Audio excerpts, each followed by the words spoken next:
la compétence linguistique et les attitudes envers l'immersion AGD. Donc, pour mon étude, je me suis centrée sur cette question de recherche. Y a-t-il une corrélation entre les notes récentes de français et le niveau d'influence que les élèves ont attribué au fait de ne pas vouloir aller à une école d'immersion française? Donc, voici quelques questions secondaires que j'ai décidé d'incorporer dans mon étude. Donc, la première, y a-t-il une corrélation entre les notes de français des élèves par rapport au nombre de parents francophones qu'ils ont? Et y a-t-il une corrélation entre les notes de français des élèves par rapport à la langue la plus parlée à la maison? Donc, ici, mon hypothèse pour cette étude était que les élèves ayant des notes de français les plus hautes expriment plus de refus envers l'idée de suivre un programme d'immersion français complet. Donc ici, je m'attendais à avoir une faible corrélation positive entre la note de français d'un élève et son niveau de refus envers l'immersion française. Ici, j'ai décidé, à travers mon étude, j'ai décidé d'associer la note à la compétence en français et le score Likert à l'attitude. Donc, voici quelques possibilités que j'ai décidé de suggérer pour chercher à expliquer mon hypothèse. Dont les deux premières étaient que les élèves forts en français exprimant plus de refus envers l'immersion française. En fait, ce refus dérive du fait qu'ils trouvaient que l'immersion n'allait pas assez les stimuler ou que ce serait trop facile pour eux à leur niveau avancé. Et ma deuxième possibilité ici était qu'ils auraient besoin d'un environnement entièrement francophone pour mieux réussir. Mais malheureusement, j'ai pas eu vraiment la chance d'explorer cette possibilité. Donc, pour mon échantillon, vu que Gabriel Dumont comprend 215 élèves, je me suis fiée à SurveyMonkey pour pouvoir obtenir un échantillon qui conviendrait à mon étude tout en ayant une marge d'erreur de 5%. En me basant sur la dispersion du nombre d'élèves dans chaque groupe scolaire, je me suis fiée à l'intelligence artificielle pour me créer des strates idéales. Donc, la taille de mon échantillon idéal, grâce à SurveyMonkey, j'ai trouvé que ça serait 220. Et le compte réel pour chaque année scolaire était 69 pour les 12e années, 68 élèves pour les 11e, 88 pour les 10e, 79 pour les 9e, 104 pour les 8e et 107 pour les 7e. Donc ici, les strates idéales pour chaque groupe d'années étaient 31 pour les 12e, 30 pour les 11e, 38 pour les 10e, 34 pour les 9e, 48 pour les 8e et 48 pour les 7e. Malheureusement, j'ai pas pu obtenir ces nombres-ci. Pour les 12e, j'ai obtenu 21 élèves, les 11e 24, les 10e 28, les 9e 32, les 8e 47 et les 7e 68. Et puis en bas, j'ai juste ajouté une dernière rangée pour un peu visualiser ces sur- et surreprésentations. Donc au final, j'ai pas pu respecter mes strates, mais j'ai pu obtenir la taille idéale de mon échantillon. Donc voici des questions de base de mon sondage. Celles les plus foncées étaient celles dont j'ai basé mon étude entière. Donc, dans quelle année scolaire es-tu? Ta note de français la plus récente. À la maison, quelle est la langue la plus souvent parlée? Et le nombre de parents qui parlent le français, allant de père aux beaux-parents. Et puis voici les facteurs évalués à l'échelle de Likert. Mais au final, je me suis basé que sur un seul facteur. Donc, petit avertissement que mes données sont en effet biaisées. J'ai un biais d'échantillonnage ici, un biais de sous- et surreprésentation, comme je vous ai montré sur la, di- la, di- la diapositive précédente. Et j'ai également obtenu un biais de non-réponse. Parmi ces 220 élèves, seulement 150 élèves m'ont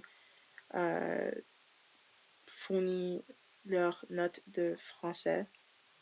Donc, au final, j'ai une limitation de 31%. Euh, donc, quant aux notes de français obtenues,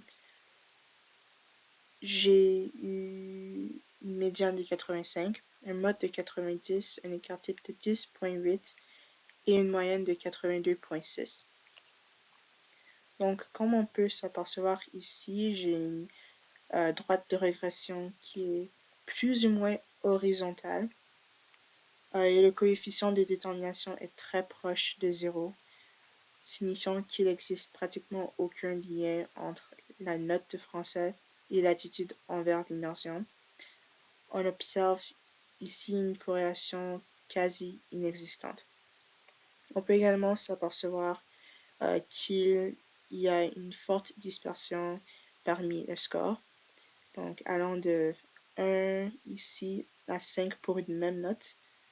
On peut également observer qu'il a une dispersion significative au niveau des notes quant à la moyenne de 82,6 et l'écart type de 10,8. Donc, malgré le fait qu'il ne s'agit pas d'un groupe homogène, le mode de 90 et la médiane de 85 indiquent qu'il s'agit quand même d'un groupe assez performant.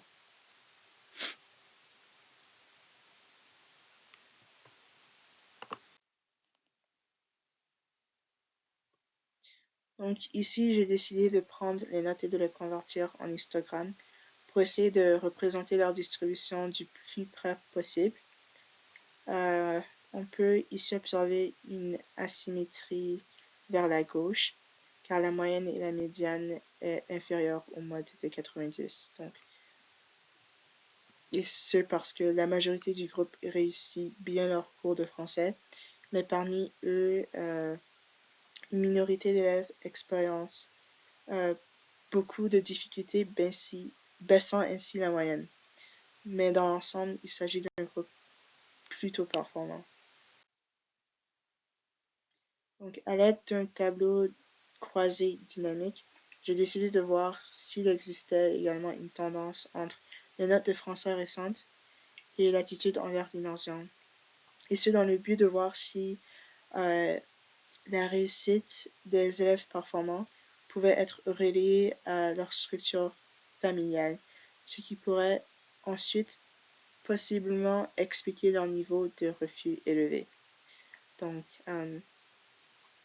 ici, ce que je suggère un peu, c'est que s'ils sont très habitués à la langue, ils aperçoivent, par exemple, ils perçoivent par exemple un cours de français dans un environnement d'apprentissage anglophone comme étant peu stimulant ou trop facile. Donc ici, on peut voir que les moyennes associées à chaque score sont plutôt similaires, à l'exception de la moyenne de 91,2 associée au score 3. Mais je conteste un peu la validité de ceci car il n'y a pas beaucoup de personnes qui ont sélectionné cette catégorie, donc la moyenne avait moins de chances d'être tirée vers le bas par des élèves moins performants. Donc en somme, je dirais pas vraiment qu'il y a une relation directe indiquant que plus les élèves ont des parents francophones, plus ils réussissent leur cours de français.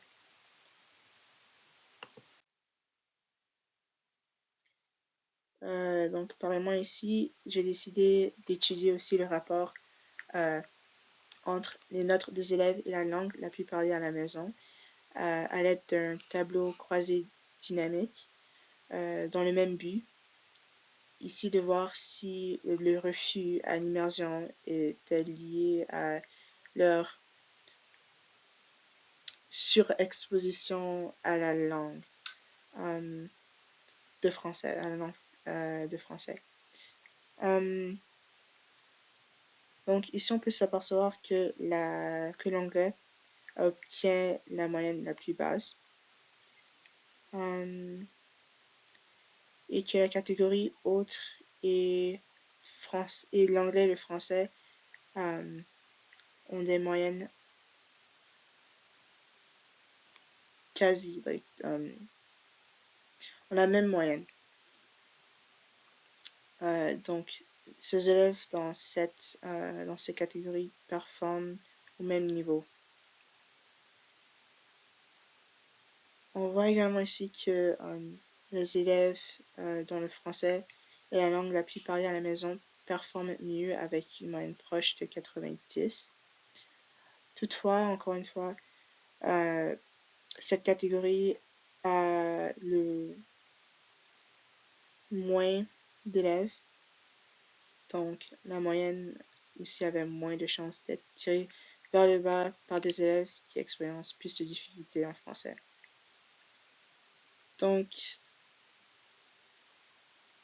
en me basant sur ces données, je dirais pas qu'il y ait assez de preuves pour dire que parler beaucoup en français à la maison contribue positivement à la performance en français.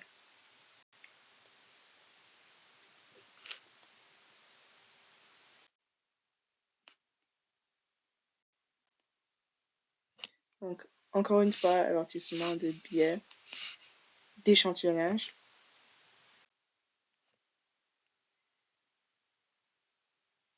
Donc, malheureusement, d'après mon étude, mes données n'ont pas pu valider mon hypothèse principale, ni mes questions et mes hypothèses secondaires.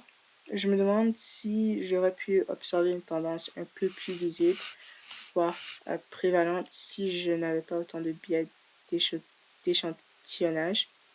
Une de mes hypothèses secondaires expliquant la réticence, le refus des élèves forts en français quant à l'immersion était qu'il nécessitait un environnement entièrement francophone pour mieux réussir. Mais malheureusement, je n'ai pas pu eu la chance d'explorer cette possibilité. Si j'avais la chance de refaire ou de continuer mon étude, j'aurais demandé aux élèves de m'indiquer leur note d'anglais la plus récente pour voir s'il existait une corrélation.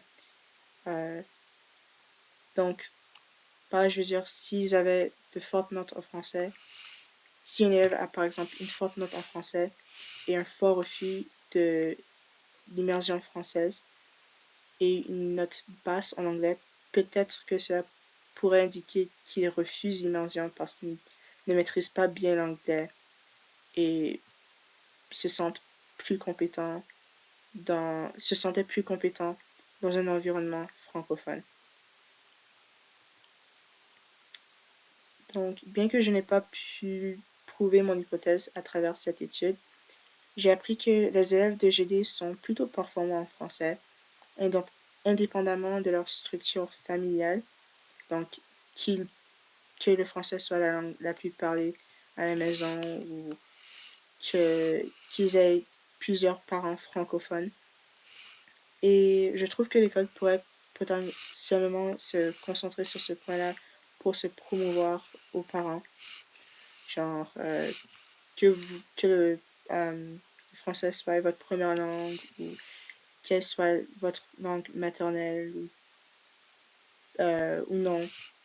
Envoyez votre enfant à Gabriel Gillon et il saura comment maîtriser la langue.